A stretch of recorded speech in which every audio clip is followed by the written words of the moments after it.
You just used my own card against me, dick.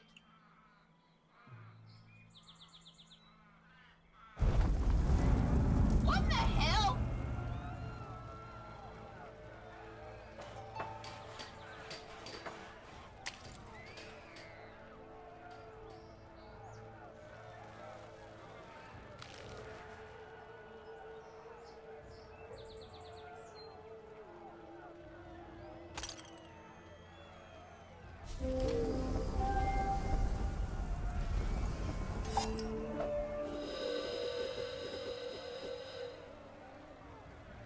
I don't need gold.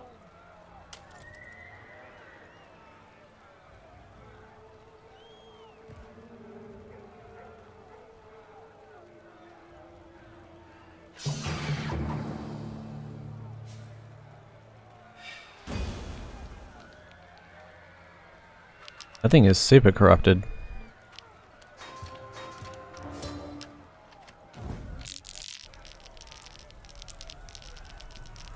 I think if you have that many dice, it should just say you win automatically. Like, there's no way that you won't roll something half decent. Like, he might get a couple of hits of damage in, but you're definitely probably going to kill him. I know, No, nearly. he lived. I didn't take any damage back, but he lived. Close.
Oh, he dead.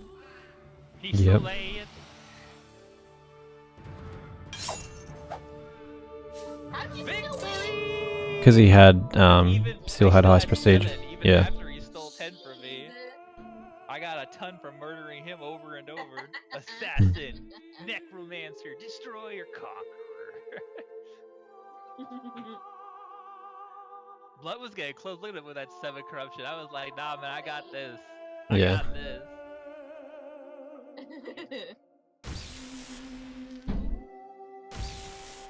Ooh. I got a Rat Clan hero item. I got stars for that for something on the Unlucky Squire. Like, it gave me 3 stars for that. got Like, a it's leveling ring. up to change our thing. Yeah, I got a ring too. Obsidian ring. Is that the one you got? No, I got a an big amulet, topaz. favor. Another one. And I unlock the obsidian. If we want to do another one, I'm going to need like 3 to 4 minutes to use the restroom and heat up some sandwiches. That's fine. Why don't we just take a 10? I'll take a 10-minute Okay. break anyway, and then we'll be But I'm Be up back. for playing another one for sure. I just need a few minutes. Yep, sounds good. Be back in 10 then. In the meantime, if anyone in chat has the game, that's 10 minutes enough time to install the game. You could be the 4th player we yell at. It could be great. I'll be back. Go back in 10 as well.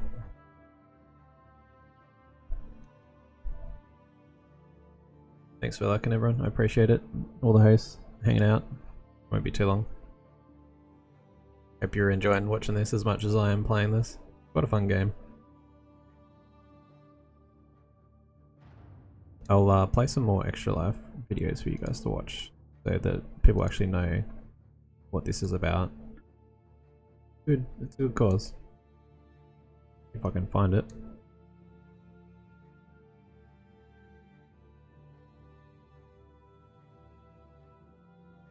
Where are you?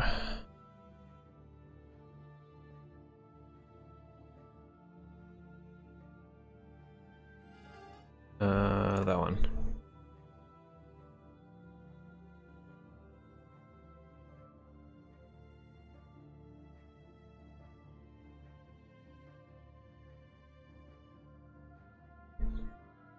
What were we up to? We're up to this one, I think. Anyway, be back soon, guys. Thanks.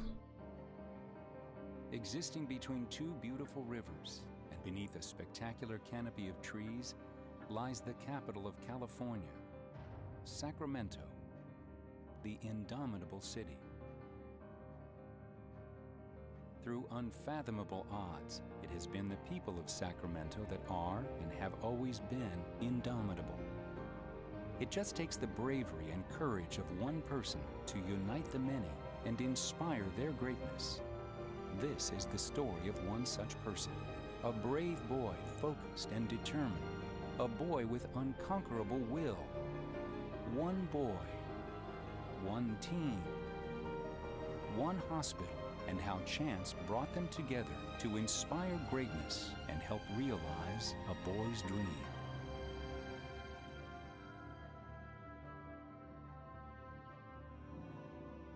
Drake's a kid that he loves sports, and he just had made a competitive soccer team. He came home and said, you know, Mom, my leg or my ankle hurts, something is hurting. I don't really know what it is, and Drake's not really a complainer. It started waking him up at night, the pain. We took him to his pediatrician on a Monday morning, and he said, his leg's really hot. I think there's something not good going on here. I'm gonna do some preliminary tests, but I need you guys to go down to UC Davis right away. It was just a very fearful time, you know. It was one of those things where we didn't have a lot of answers, and we can tell by the way that they were moving things along and took it serious that, hey, this is something that is not your normal ankle sprain, you know. He had an infection of his bone, which we call osteomyelitis. Our specialists, our radiologists were all able to make the diagnosis and start treatment right away. I don't know if any parent that has to watch their kids go in surgery could ever go into it calm and collected. I know that, you know, there was a lot of time that we were staring at each other going, oh my God, what's going on? And it feels like the ball of strings unraveling right before your eyes. UC Davis works really hard to make this a comfortable, fun place as much as it can be. So we have a lot of different specialties working hand in hand to take care of kids here. They all really worked together, and they really shared with us. They didn't keep anything from us. And that's the thing about medicine I think that's really cool, is that you're privileged to be part of an intimate part of someone's life. And, you know, Drake and his family were really kind to me and let me be a part of that. You know, they treated us like we were family while there, and Yes. they knew that it was a big thing for our family, and they really treated us well. And so I think that will stay with me. One of their first questions was, is he going to be able to play soccer again? And I think that was, for Drake, was the most important thing. I just wanted to get through it as fast as possible to get back to playing soccer. I think he was confused. I think he just wasn't quite sure, and he immediately went to, well, what do you mean I have to get to practice Monday, you know? He was scared, and he immediately lost the being scared part with talking about soccer. He became very animated about soccer. He clearly liked soccer, and that was his passion. I came out of surgery, and we saw a note that said West Brom and Sacramento Republic players visiting. The first time I met Drake and his family, I walked into the room and the Sac Republic team was walking out, and he had a huge smile on his face. Real soccer players coming to visit a child in the hospital who's recouping, who loves soccer but never really thought of maybe making it big or playing professionally. I think the wheels started turning. For us to have the opportunity to kind of give back in a way where we can go into these hospitals, and, you know, even if we just brighten the kids' day for that 5 minutes we're there, you know, it's a big thing for us, and it's something we look forward to doing. You know, that sort of gave him something to look forward to, knowing that at the end of this, he would be able to get back to what he loves to do. For him to have that desire to get back and to do the rehab and go through all that, you know, it shows how strong of a person that Drake is. As we started rehabbing him slowly, you know, we kind of had a goal in mind. Hey, let's see. We've always told him there's bigger things than life than soccer, but if that's what you want to do, you know, set your goal and work towards it, and that's kind of what he did. When he walked on that field that night, Justin Braun walked right up to him and said, hey, are you Drake? To have the opportunity to walk out on the field with Drake was an honor. You know, he's come such a long way. To his credit, he's real strong. He was real brave through the whole thing, and he left his parents and held the hand of a player and went out on the field all on his own, and they, you know, it's just really, really neat. And it's huge, especially for families with with kids that are going through things like that, to have a hospital that they know they can count on, they know they can, you know, when they show up, they're going to have the best care that's available to their children, is something that I think is big for these people, and it's big for the city to know it's there. I mean, UC Davis setting up things like that where they can come and visit the children. You know, whether or not you're a soccer fan, I think it's still special. But for Drake, it really hit home with him. It really sparked something. It was one of those things, it was like a catalyst to say, hey, sometimes bad things happen, but sometimes great things happen because of it. I don't think we would have felt as comfortable anywhere else. And I talk to people all the time about UC Davis and how it's really one of a kind. They made a big difference in our lives, and we'll always be thankful for that.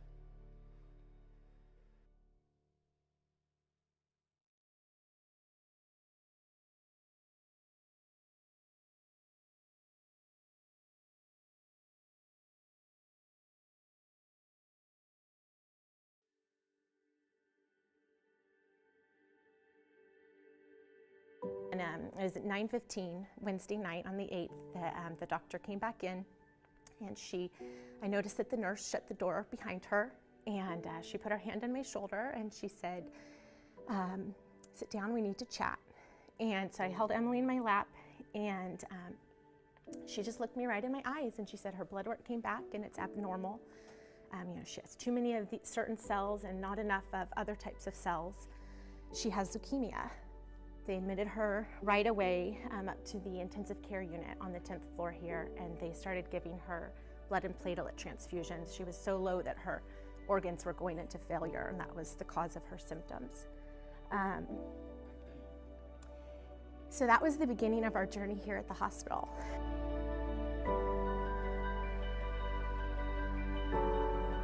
Our other children weren't able to come very often.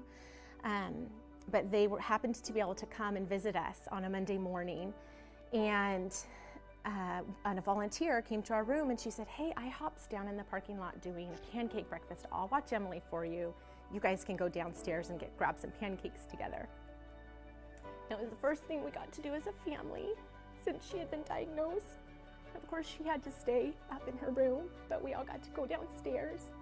And we met the little pancake mascot and took some pictures and ate pancakes, and we just sat on the curb in the parking lot. But it was just this outpouring of love from people that we didn't know, and kind of our first you know, an initiation into this horrible world, but the blessing that it is that people like you give. And, you know, whether or not you know somebody in the hospital or have known someone, the fact that you give just means so much to families like us.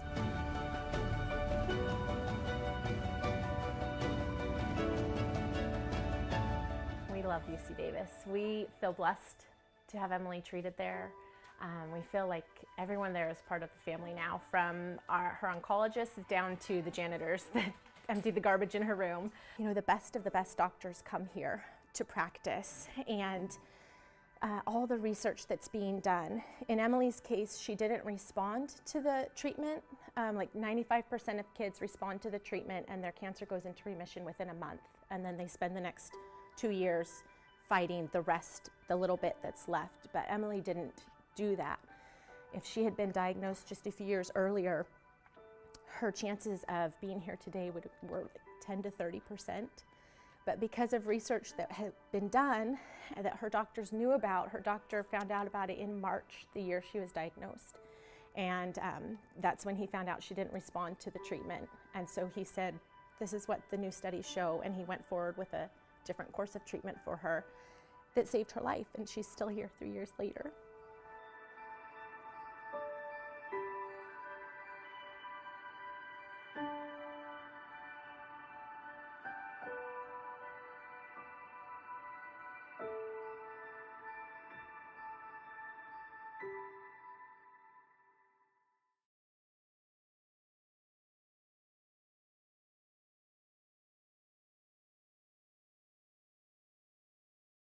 Well, a couple of weeks ago, when the Sacramento Republic FC had a night to collect donations for UC Davis Children's Hospital, it was crayons and pencils and supplies. And Ryan, our 4-year-old boy, helped out with the process and asked what we were collecting all this stuff for.